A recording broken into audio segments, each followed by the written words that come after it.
श्री शिवाय नमस्तुभ्यम। स्वागत है आपका शिव पुराण श्री रुद्र संहिता पंचम खंड 26वें अध्याय में धात्री मालती और तुलसी का आविर्भाव। व्यास जी बोले, हे ब्रह्मापुत्र संत कुमार जी, जब भगवान श्री हरि विष्णु की माया से मोहित होकर जलंधर पत्नी वृंदा छद्म भेष धारण किए विष्णु जी को अपना पति मानकर उनके साथ रमण करने लगी, तब श्री हरि की भी उनसे प्रीति जुड़ गई। सच्चाई जान लेने के बाद कि जलंधर के रूप में भगवान श्री हरि ने उसके साथ छल किया है, उसने अग्नि में जलकर अपने प्राणों की आहुति दे दी। तब फिर आगे क्या हुआ? भगवान विष्णु कहाँ गए और उन्होंने क्या किया? तुलसी के रूप में वृंदा का जन्म कैसे और कब हुआ? कृपया वह कथा मुझे बताइए। संत कुमार जी बोले, हे महर्षि, मैं आपके सभी प्रश्नों का उत्तर देता हूँ। मेरी कथा सुनिए, आपकी सभी जिज्ञासाएं दूर हो जाएगी। जब वृंदा ने विष्णु जी द्वारा ठगे जाने पर अपने शरीर का त्याग कर दिया, तो भगवान विष्णु को बहुत दुख हुआ और वे वृंदा की चिता की राख को अपने शरीर पर लपेटकर इधर उधर मारे मारे फिरने लगी। इधर सब देवताओं को भगवान श्री हरि की इस हालत के बारे में पता चला तो वे सब बहुत चिंतित हुए। उन्हें समझ में नहीं आ रहा था कि वह क्या करें। जगत के पालन करता भगवान विष्णु को इस तरह दर दर भटकना शोभा नहीं देता। जब देवताओं को इस समस्या का कोई हल नहीं सूझा, तब वह देवादिदेव भगवान शिव की शरण में गए। ब्रह्मा जी को साथ लेकर देवराज इंद्र देवताओं सहित कैलाश पर्वत पर पहुँचे। वहाँ उन्होंने त्रिलोकीनाथ भगवान शिव को हाथ जोड़कर प्रणाम किया और उनकी स्तुति करने लगे। तत्पश्चात शिव के पूछने पर देवताओं ने वहाँ आने का प्रयोजन शिव जी को बताया। देवताओं ने कहा, हे देवादिदेव करुणा निदान भक्तवत्सल शिव, आप तो सर्वेश्वर हैं, सर्वज्ञाता हैं। इस संसार की कोई बात आपसे छिपी नहीं है। भगवान श्री हरि विष्णु ने दैत्यराज जलंधर की पत्नी वृंदा को जलंधर का रूप लेकर ठगा, परंतु उसके साथ साथ रहते श्री विष्णु की उनमें प्रीति हो गई और अब वे उनका वियोग सह नहीं पा रहे हैं। वे अपने शरीर पर वृंदा की चिता की आग लपेटकर जोगी बनकर इधर उधर घूम रहे हैं। प्रभु, आप उन्हें समझाइए कि वे ऐसा ना करें। भगवान, ये जगत आपके अधीन है और आपको ही इस समय उनकी मदद करनी है, ताकि वह पहले की भांति होकर अपने कार्यों को पूरा करें।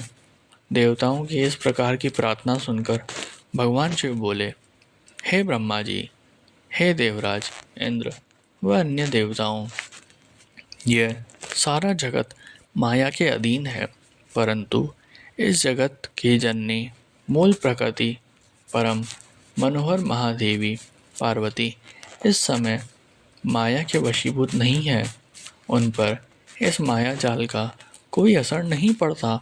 इसलिए आप भगवान श्री हरि विष्णु के इस मोह माया के जाल को दूर करने के लिए आदि देवी प्रकृति की आधारभूत देवी पार्वती की शरण में जाइए। यदि आपके द्वारा वे प्रसन्न हो गई तो आपकी हर एक समस्या का समाधान हो जाएगा और वे आपके कार्यों को पूर्ण करेंगी। देवादिदेव महादेव भगवान शिव के इन वचनों को सुनकर सभी देवताओं को अत्यंत प्रसन्नता हुई और वह भगवान शिव से आज्ञा लेकर मूल प्रकृति की शरण में चले गए। इस प्रकार जब देवता प्रकृति देवी की शरण में जा रहे थे, उस समय वहाँ आकाशवाणी हुई, हे देवताओं, मैं ही तीन प्रकार से तीनों प्रकार के गुणों से अलग होकर निवास करती हूँ। मैं सत्य गुण में गौरा बनकर, रजोगुण में लक्ष्मी और तमोगुण में ज्योति बनकर इस जगत को आलोकित करती हूँ। इसलिए आप अपनी इच्छा पूर्ति हेतु देवी जगदम्बा की शरण में जाओ, वे अवश्य ही तुम्हारी मनोकामना पूरी करेगी। यह आकाशवाणी सुनते ही सभी देवता गौरी, लक्ष्मी और सरस्वती को हाथ जोड़कर प्रणाम करने लगे और मन में उनका वंदन और स्तुति करने लगे।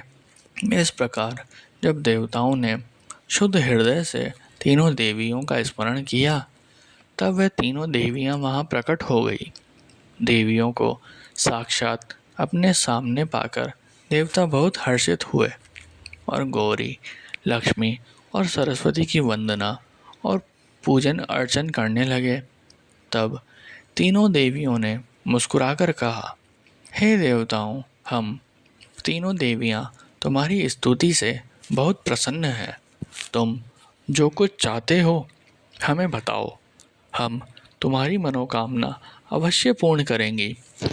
देवियों के इस कथन को सुनकर देवताओं का प्रतिनिधित्व करते हुए देवराज इंद्र ने भगवान श्री हरि विष्णु के बारे में सब कुछ गौरी, लक्ष्मी और सरस्वती देवी को बता दिया। तब उन्होंने कुछ बीज देवताओं को दिए और कहा कि ये बीज ले जाकर तुम देवी वृंदा की चिता की राख में बो दो। ऐसा करने से तुम्हारे अभिष्ट कार्यों की सिद्धि होगी। उन बीजों को लेकर देवताओं ने तीनों देवियों का धन्यवाद व्यक्त किया।